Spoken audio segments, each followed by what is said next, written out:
வணக்கம் நண்பர்களே. நம்ம இன்னைக்கு பார்க்க போகிறது ஆர்கானிக் ஃபுட். ஆர்கானிக் ஃபுட்டுங்கிறது இயற்கை உணவு.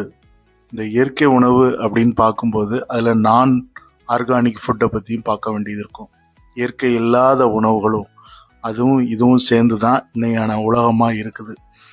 சரி, இந்த ஆர்கானிக் ஃபுட்டுங்கிறது இன்னைக்கு உலகத்தில் சாத்தியப்பட்டிருக்கா அப்படின்னு பார்த்தா நிறைய இடங்கள்ல சின்ன சின்னதாக மாடி தோட்டங்கள், அப்புறம் சின்ன சின்ன விவசாயிகள் பண்ணுறாங்க.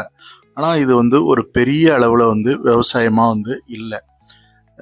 இந்த ஆர்கானிக் ஃபுட்டுக்கும் நான் ஆர்கானிக் ஃபுட்டுக்கும் என்ன ஒரு வித்தியாசம் அப்படின்னா இன்னைக்கு நீங்கள் கடைகளில் இல்லை பல பல மார்க்கெட்டில் காய்கறி கடைகள்லாம் நீங்கள் பார்க்கலாம்.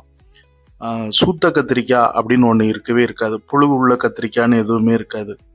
அதே மாதிரி குருவி குடைஞ்ச கொய்யாப்பழம் அப்படின்னு ஒன்று இருக்காது. வண்டு குடைஞ்ச மாம்பழம் அப்படின்னு ஒன்று இருக்கவே இருக்காது. ஏன்னா இதெல்லாம் இருந்துச்சுன்னா அதுதான் அடையாளம். இயற்கையான முறையில் நமக்கு தெரிவிக்கப்பட்ட பழங்கள், காய்கறிகள்னு நம்ம சொல்லலாம்.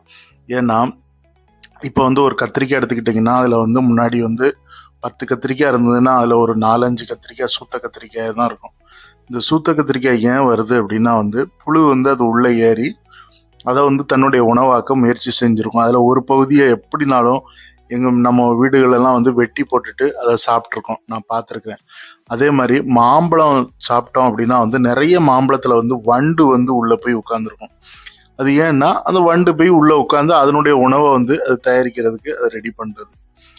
சரி, இப்போ ஏன் இதெல்லாம் நடக்கலை அப்படின்னா இப்போ நம்ம முழுவதுமாக ஃபெர்டிலைசர்ஸ், அதாவது செயற்கையான ஒரு மருந்துகளை தெளிப்பான்களை மூலம் நம்ம தெளித்து அதை அந்த வண்டுகளுக்கும் அந்த குருவி பறவைகள் எதுவுமே அதை தொடாத வண்ணம் நம்ம அதை உருவாக்கிட்டோம். ஸோ அதனாலே இன்னைக்கான உணவுப் பொருட்களை நீங்கள் கடைகளில் வாங்கினாலும் அது ருசியாக இருக்குதான்னா அது இல்லவே இல்லை. அதே மாதிரி அது ஆரோக்கியமாக இருக்குமானா அது அந்த கேள்விக்கே இடமே கிடையாது. அது ஆரோக்கியமற்ற முறையில் தான் இருக்கும்.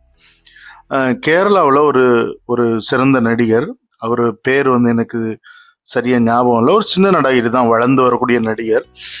திடீர்னு கேன்சர் நோயால் நாக்கில் புற்றுநோய் இறந்துட்டார்.